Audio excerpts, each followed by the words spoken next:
Are you moving out of your own way there? For example, what is that? 70% upkeep, in my opinion. What can I do to contribute to keeping out of the way? Then there's the other portion, which I always imagine as this little invisible thread. A career in ruins, drug offenses, jail time, and tabloid tragedy were all part of Robert Downey Jr.'s decline from grace. Nevertheless, he overcame all obstacles and turned the Hollywood cautionary tale into Marvel's billion-dollar mainstay.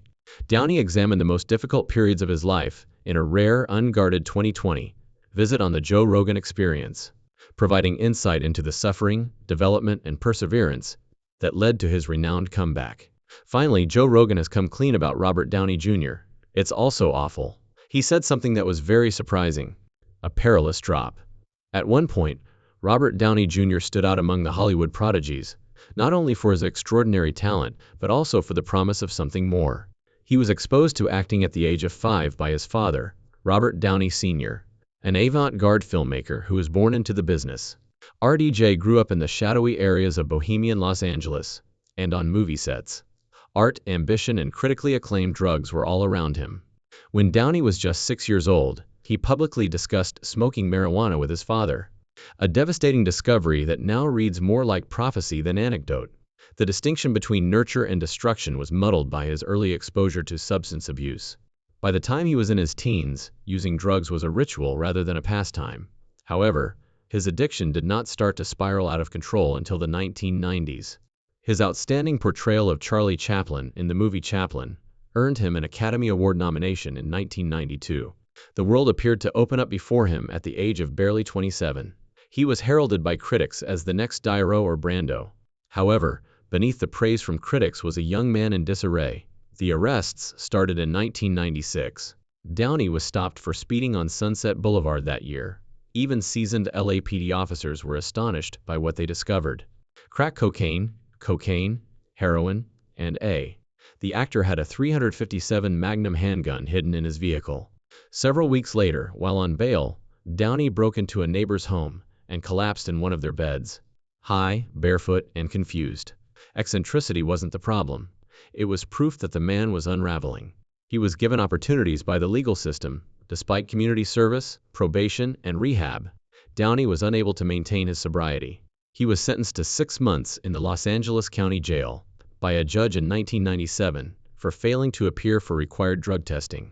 Downey famously told the court during the trial, "It was chilling, raw, and brutally honest. It's like I have a loaded gun in my mouth, and I like the taste of metal." Nevertheless, the cycle went on. Downey alternated between jail, courtrooms, and brief efforts at a career comeback between 1997 and 2001. He was given parts, and occasionally he excelled, as in Wonderboy's 2000. However, his reputation was poisonous. During filming, directors were afraid he would vanish. He was not covered by insurance companies. Crews discussed his unpredictable behavior in whispers. According to industry sources, some contracts included RDJ restrictions that prevented them from doing business with him. When he was discovered strolling barefoot in Culver City in 2001, apparently under the influence, he was finally taken into custody. He had failed a court-mandated drug test once more. The court had had enough this time. He was committed to a state jail and substance abuse treatment center in Corcoran, California, which is more well known for its aggressive inmates than for celebrity rehabilitation centers. Hollywood was not Corcoran. Charles Manson and other violent criminals were among the inmates at the time. Downey wasn't put in celebrity protective custody. Like all other prisoners, he was processed and placed in a Tank-8 cell to serve his time behind steel bars. The prison was underfunded and overcrowded. To stay under the radar, he reportedly worked in the jail kitchen and read much of the time, saying, "You could feel violence in the air." Downey would later claim that all illusions were destroyed during his incarceration. "I didn't care if I ever acted again," he acknowledged to Oprah in 2004. Despite everything, Downey experienced a fleeting moment of atonement while playing Larry Paul in the popular television series, Ali Michel. "I just wanted to live." However, the demons came back. The studio was forced to fire him after he was arrested once more a few weeks later. His character was written off by the show's creators, and any long-term plot intentions were dropped. For viewers, the studio, and particularly Downey, it was a gut punch. His reputation as a talented but problematic actor had vanished. It had completely changed into a liability, something more sad. Casting agents ceased to call. He was blacklisted by studios. His once bright billboard face had been reduced to tabloid mugshot spreads. He was made fun of on late-night television. It was darker behind the scenes. According to sources, Downey was financially unstable, living in cramped rented apartments, and estranged from previous coworkers. His condition worsened. He was slender, withdrawn, and suspicious. Interventions were staged by friends. A few gave up. Mel Gibson and others supported him. However, they acknowledged that Downey had to make the decision on his own. A comeback is adored in Hollywood. However, nobody was placing any bets on Robert Downey Jr. in the early 2000s. He had fallen, but that wasn't all. How far? The general consensus had changed from sympathy to exhaustion. Without a third act, he had turned into a real-life Hamlet. Even though Downey was drowning in shame, addiction, and public disintegration, something within of him resisted death. He would later claim in interviews that he was unable to describe the instant the light came back. He only realized that he wouldn't be around to try again if he didn't quit after waking up one day in a pool of his own blood. One of the most remarkable changes in the history of contemporary entertainment began with that one moment of clarity. It was hardly a dramatic descent. It was harsh, isolating, and almost lethal. However, it adds to the surrealness of the subsequent climb. However, something altered. Robert Downey Jr. had spent years straddling the line between genius and devastation. He had spent time in and out of jail, in and out of rehabilitation, and in and out of the good graces of the people. Recovery had turned into simply another act, a little respite before the next breakdown. However, in 2003, following almost 10 years of recurrent episodes of addiction, arrests, and self-destruction, Downey made a choice that would change not just his life, but also the course of his legacy. This attempt at sobriety stuck, in contrast to others. Many people claim that Susan made the difference. On the set of Gothika, he got to know Susan Levin, a budding film executive at Silver Pictures. Because she was conscious of his reputation and didn't want to combine business with turmoil, she initially refused his approaches. Downey, however, persisted. Above all, he was open and honest. He admitted, in a rare display of vulnerability, that he wanted to change but was unsure of how to go about it on his own. Susan didn't provide a guide. Rather, she provided a limit. Don't call me again till you're sober. The ultimatum had the potential to crush him. Rather, it saved him. That day when he decided to rebuild rather than just recuperate is credited by Downey as a crucial turning point. He later recounted, "She told me she wasn't going to marry a drug addict. I therefore made the decision to change my identity." Romance wasn't the only thing at stake. They were existential. This marked the start of what can only be called a complete self-reconstruction. Rehab wasn't all that Downey did. He devoted himself to extreme self-control. He threw himself into cognitive behavioral therapy and 12-step programs. He substituted restorative rituals for destructive ones. Meditation at the start of each day, and thankfulness at the conclusion. He began practicing Wing Chun, a martial style renowned for its inner balance and meditative accuracy. It was about restoring control and mental calm, not simply physical fitness. Another essential component of his metamorphosis was yoga. In a Men's Health interview, he once remarked, "It gave me something to do with my body that wasn't destructive." He practiced every day, frequently before dawn, and his diet and mindset changed. The man who had once wandered through strangers' homes, barefoot and high, was now arriving at sets early, learning every line, beat, and breath by heart. The world saw Phoenix rising, but they didn't see the nights he lay awake, worrying about relapsing, or the guilt he carried for the years lost. The careers interrupted, the relationships broken. Downey knew, however, that recovery is rarely linear, and that the battle never truly ended behind closed doors. He later acknowledged moments of overwhelming doubt and what he called existential exhaustion. Even more disturbing details were disclosed in a 2023 interview in Spanish-language media that resurfaced soon after his appearance on the Joe Rogan Experience. Downey told a fellow prisoner at Corcoran State Prison that he feared dying in his cell, either by assault or overdose. Whether those details were fabricated or not, the fact was that Robert Downey Jr. came dangerously close to disappearing forever, and he wasn't just rehabilitating his career. It was said that the guards watched him more closely than most other prisoners, not because he was famous, but because he had been put on suicide watch at one point during his sentence. This wasn't the typical Hollywood redemption arc. This wasn't a PR tour in disguise. Downey's transformation was brutal, unglamorous, and earned inch by inch. There was no instant applause, no Iron Man waiting on the other side. That article claimed he was clawing back his identity, a phrase that stuck with both fans and critics because it felt true. Too hazardous, too unstable, too much baggage. In fact, several studios still wouldn't hire him once he cleaned up. According to one executive, "We don't want a headline. We want a trustworthy actor." Downey was only granted another chance because of his unwavering self-improvement and the unwavering faith of a select group of people, most notably Susan and, unexpectedly, Mel Gibson. It was a quiet but crucial gesture, and Gibson, who had once faced his own public downfall, reportedly paid Downey's insurance bond on a film, allowing him to be cast again. Downey then went on, not as the erratic genius, but as the disciplined warrior, and he returned to acting with a humility the industry had never seen in him before. In retrospect, it's nearly impossible to distinguish Downey, the actor, from Downey the survivor. His performances after 2003 carried a weight that went beyond the script. He listened more. He showed up. He didn't falter under pressure. Gradually, the story started to change. Downey was no longer the cautionary tale. He was becoming the blueprint. When he finally donned the red and gold suit as Tony Stark, it wasn't just the role of a lifetime. It was the reflection of one.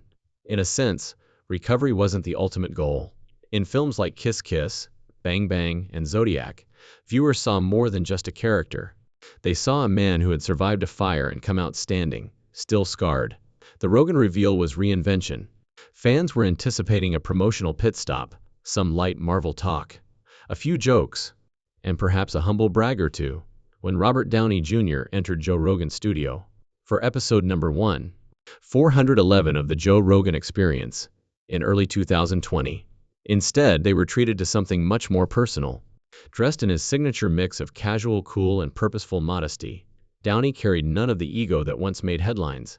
In the late 1990s, there was no celebrity entourage, no smugness, just a man, a microphone, and memories that weighed heavier than most awards.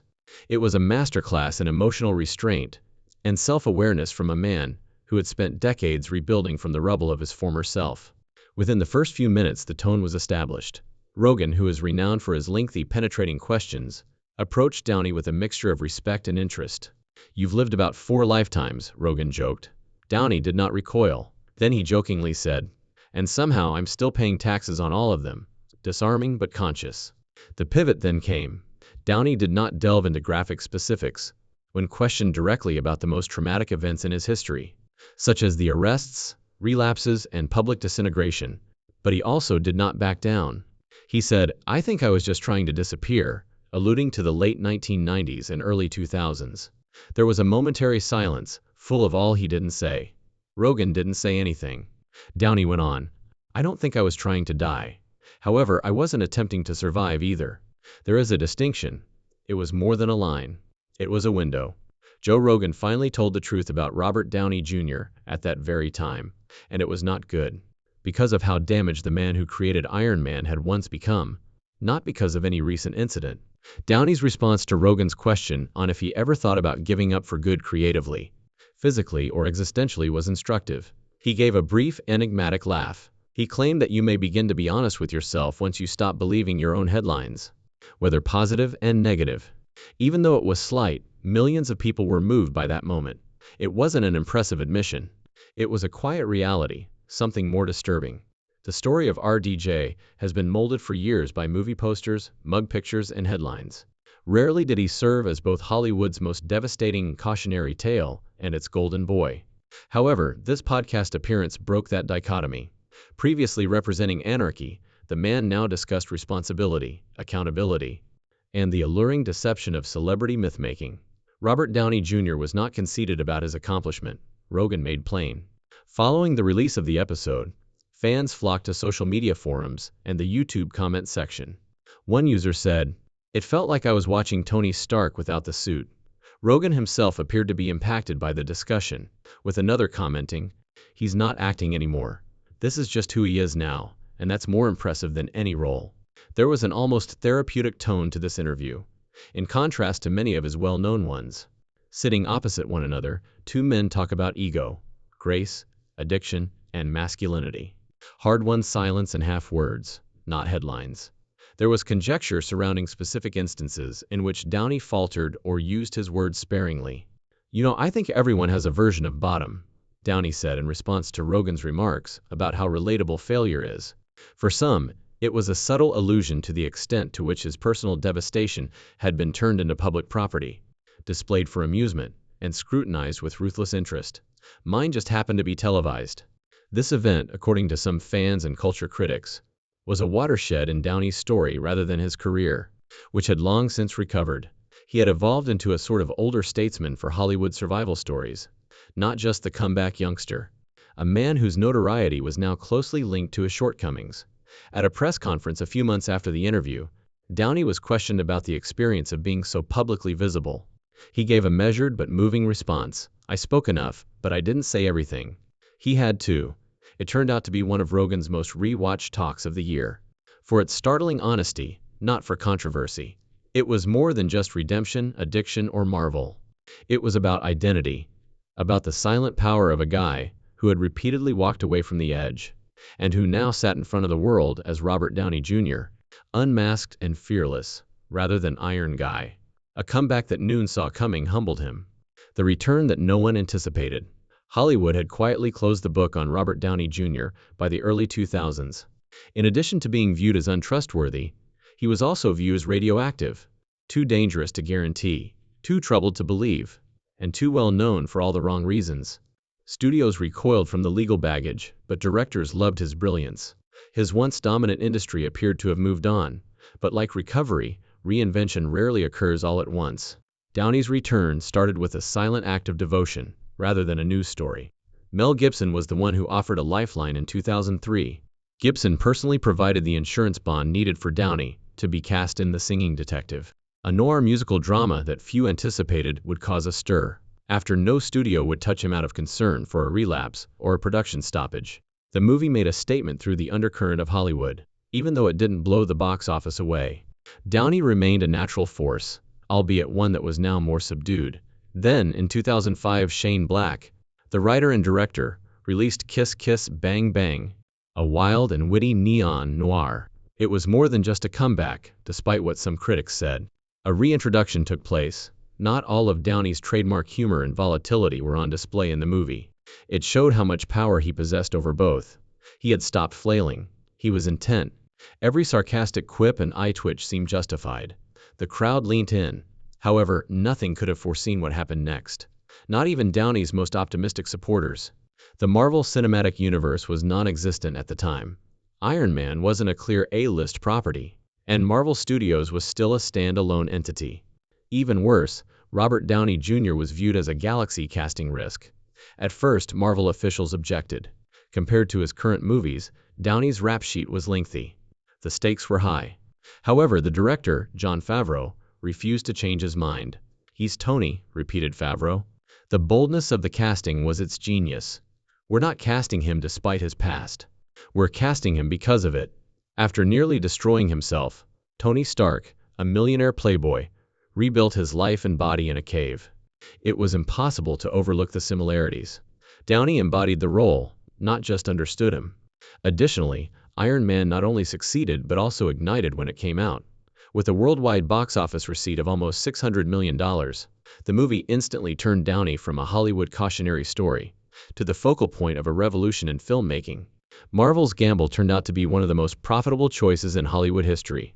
Downey would go on to star in 9 more MCU movies over the course of the following 10 years, leading up to Avengers Endgame 2019, which briefly held the record for most earning movie ever. His Tony Stark was clever, humorous, troubled, conceited, and sometimes hopelessly lost. Despite his shortcomings, he was not a Superman. Because of them, he was superhuman. Downey was stabilizing something far more delicate behind the scenes. Every milestone, every rap party, every premiere, and his abstinence were subtly mirrored by another year of sobriety.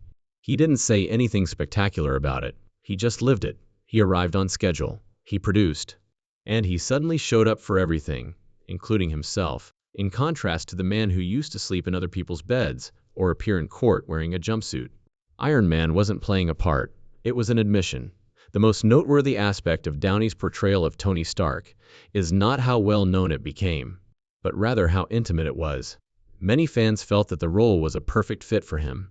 That's not exactly correct, though. In actuality, Downey infused the part with truths he had bled for, making it uniquely his own. Tony is shown collapsing under the burden of mortality and legacy in Iron Man 2, 2010. The technology he devised to fuel his heart is actually poisoning him. It was not subtle in its symbolism. This man was being consumed by his own ambition, ego, and genius.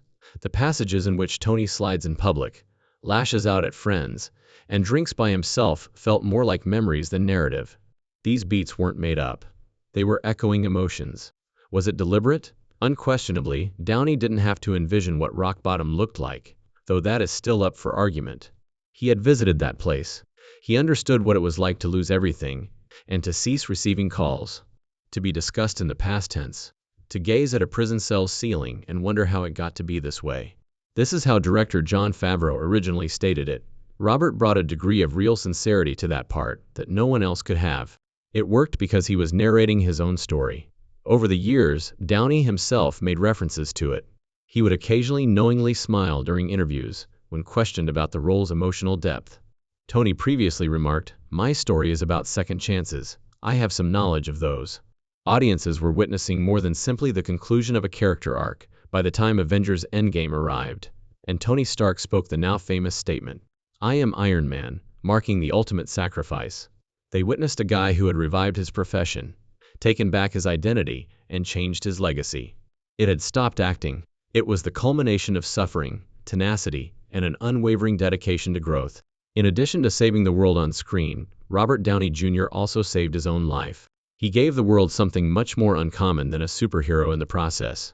Evidence of the true comeback. How do you feel about his voyage? Was the effort worthwhile? Did he merit his second opportunity? Please share your thoughts in the comments section below. Thank you for viewing. Till the next occasion.